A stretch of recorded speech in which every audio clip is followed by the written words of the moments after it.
A normal day in Washington, D.C. People going about their business. Barron Trump, on his way to an event, looks up at a plane flying overhead. Something feels off, but he can't quite put his finger on it. Moments later, the unthinkable happens. A devastating plane crash. What he does next will shock you. The streets of Washington, D.C. were alive with their usual buzz, cars honking, pedestrians rushing, the hum of conversations blending into the crisp winter air. Barron Trump, dressed in a sleek black coat, walked out of a high-profile event, his security detail close behind. He was used to the routine, the flashing cameras, the polite nods, the carefully planned schedule. But something made him stop. As he stepped onto the sidewalk, his eyes drifted upward. A commercial airliner soared above, its silhouette cutting through the pale sky. At first, it seemed normal, just another flight heading toward its destination. But then, something felt off. The plane wasn't gliding smoothly. It tilted, just slightly, but enough for Barron to notice. A strange dip, a subtle hesitation in the way it moved. His brow furrowed. Was it just turbulence? Or was something wrong? He wasn't an aviation expert, but something in his gut twisted. He glanced around, wondering if anyone else had noticed. Pedestrians kept walking, lost in their own world. His security team continued their routine, unconcerned. To them, it was just another plane in the sky. But Barron couldn't shake the feeling. His breath slowed. His instincts screamed at him to pay attention. He stared at the plane as it moved farther away, his heart pounding for reasons he couldn't explain. He thought about saying something, but what? That a plane felt weird? No one would take him seriously. Then, in an instant, it vanished beyond the skyline. Barron exhaled, trying to shake the unease creeping up his spine. Maybe he was overthinking it. Maybe it was nothing. But deep down, something told him he should have done more. And minutes later, when the horrifying news broke, he would realize. That wasn't just a feeling. It was a warning.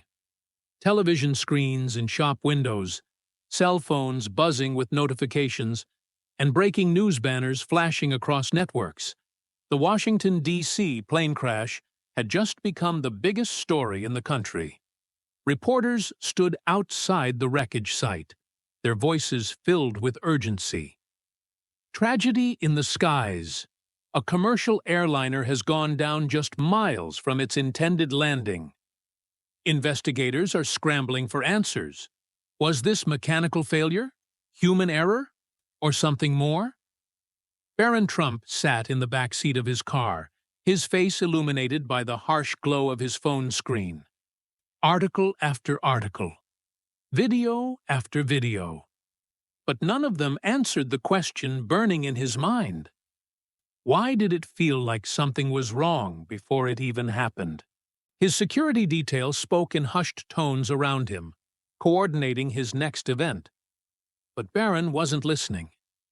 His fingers hovered over his phone's keyboard. Who could he talk to? Who would believe him? Then an idea struck him.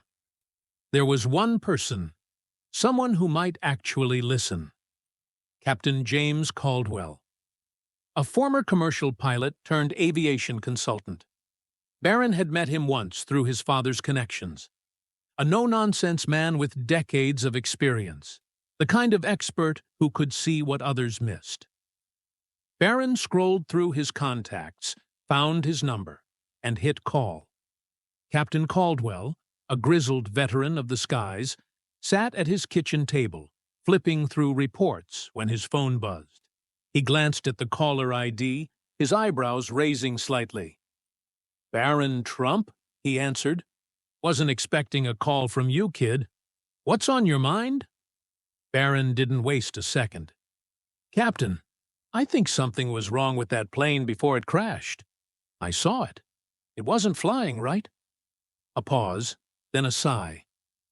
I've been watching the reports too. Lot of speculation, but no solid answers yet. What exactly did you see? Barron explained. The unnatural tilt. The way the plane hesitated in the sky. The way his instincts screamed at him that something wasn't right. Caldwell listened carefully, his fingers drumming against the table. Then, in a low, serious voice, he said, "All right. Send me the flight number. I'll pull up the records and see what I can find." Barron's heart pounded. This was it. The first step toward the truth. Caldwell got to work, his computer screen filled with flight data, maps, and air traffic reports. He cross-referenced flight logs, radar patterns, and pilot communications. His sharp eyes scanned for anything unusual, and then he found something deeply wrong. His breath caught in his throat as he read the data again. Then he picked up his phone and called Barron back. "Kid, you were right. This wasn't just an accident. What they had just uncovered would shock the entire world." Captain Caldwell leaned forward, eyes locked on his monitor. His fingers flew over the keyboard, pulling up flight records, black box data, and pilot communications. Something wasn't adding up. Barron sat on the other end of the call, gripping his phone. His heart pounded as he listened to the former pilot mumble under his breath. "No, this doesn't make sense." The flight path was steady. No engine failure reported. And yet, Caldwell clicked on the final transmissions from the cockpit. Crackling audio filled the room. "Mayday! Mayday! This is Flight 209. Static. A distorted voice. Then, silence. Barron sat up straight. "Wait! What happened? Did they lose signal?" Caldwell's face hardened.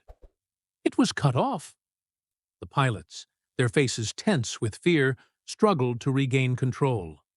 One of them reached for the radio, voice shaking. "This is an emergency. We need immediate—" Suddenly, a sharp electronic screech filled the cockpit. The distress call was jammed. Caldwell exhaled sharply. Barron, someone, or something, silenced that call. Barron's stomach dropped. "You're saying this wasn't just an accident?" Caldwell didn't answer right away. His eyes darted to another file, a restricted document only accessible to aviation experts. He clicked it open. His expression darkened. "There's more," he muttered. Barron leaned in. "What is it?" Caldwell hesitated. Then, in a low, grave voice, he said, "There was someone on board that plane who wasn't supposed to be there." Barron's blood ran cold. Someone had been on that flight, and they had sent a distress signal before it was too late. But why was no one talking about it? And more importantly, who were they trying to warn? Something sinister was unfolding, and Barron was about to uncover the truth. The news played in the background. Flight 209 tragedy. Mechanical failure suspected. Barron clenched his jaw. Mechanical failure? That's what they were saying? The distress signal? The missing passenger? The silenced call? Something wasn't right, and he wasn't going to let it go. Barron grabbed his laptop and began searching. Who was on that flight? Scrolling through the list of passengers, something caught his eye. One name, flagged as unknown personnel. Barron's heart raced. "Who are you?" he muttered under his breath. He needed help. He wasn't an investigator, but he knew someone who could dig deeper. The dimly lit cafe was nearly empty. Barron sat across from James Holloway, a former FAA investigator who had uncovered cover-ups before. Holloway scrolled through a tablet, reviewing the crash data. His brow furrowed. "There's something off about this." He pointed to a line of data. The plane's emergency beacon was shut off. Manually. Barron froze. "Manually? You mean Someone on board? Holloway nodded. Yes, someone didn't want that plane to be found immediately. Barron exhaled sharply. And the distress signal? Holloway hesitated. Intercepted. It never made it to air traffic control. Barron's mind raced. This wasn't an accident. It was something far more sinister. Barron had connections, and he wasn't afraid to use them. Inside a sleek Washington, D.C. office, he sat across from a high-ranking official. The man shifted uncomfortably.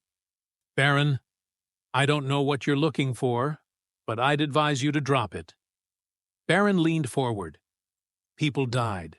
Someone on board knew something, and their distress signal was silenced. Why? The official glanced at the door, then back at Barron. He sighed. Because some things aren't meant to be uncovered. Barron felt a chill run down his spine. They knew. An airport worker, a baggage handler, a flight attendant. One by one, Barron tracked down people who might have seen something, anything, before Flight 209 took off. Finally, a breakthrough. A shaken ground crew member revealed that a mysterious passenger had boarded at the last minute, without going through security. Barron's pulse pounded. Who were they? The man hesitated. I don't know, but they didn't want to be seen. Barron sat back, gripping the arms of his chair. This was no accident, no mechanical failure. This was deliberate. And now, someone wanted the truth buried. But Barron, he wasn't stopping until he uncovered everything. Barron sat in his room, staring at the evidence scattered across his desk. Flight records, maintenance reports, security footage. None of it made sense. The more he looked, the more he realized something was off. The distress signal that was never received. The emergency beacon that mysteriously stopped working. The last-minute passenger no one seemed to know about. This wasn't just an accident. Someone had wanted that plane to go down. But who? And why? His phone buzzed. A message appeared on the screen. I found something. You need to see this. It was from James Holloway, a former FAA investigator. Barron wasted no time. Minutes later, he was sitting across from Holloway in a dimly lit apartment. The man pulled up a document on his laptop, his face tense. This is the maintenance log from last week, Holloway said, scrolling through the file. Look at this entry. Barron leaned in. A repair order had been placed for the plane's communication system just days before the crash. But there was no record of the repair being completed. His pulse quickened. So you're saying that distress signal? Holloway nodded grimly. It was never going to get through. Barron exhaled, his mind racing. It wasn't just mechanical failure. Someone had ensured the pilot wouldn't be able to send a warning. Then there was the mysterious passenger, the one who boarded at the last minute right before takeoff, the one whose name had disappeared from the official records. Barron made a call to a contact at the airport. When the man answered, his voice was low, cautious. I shouldn't be talking about this, he said. What do you know? Barron pressed.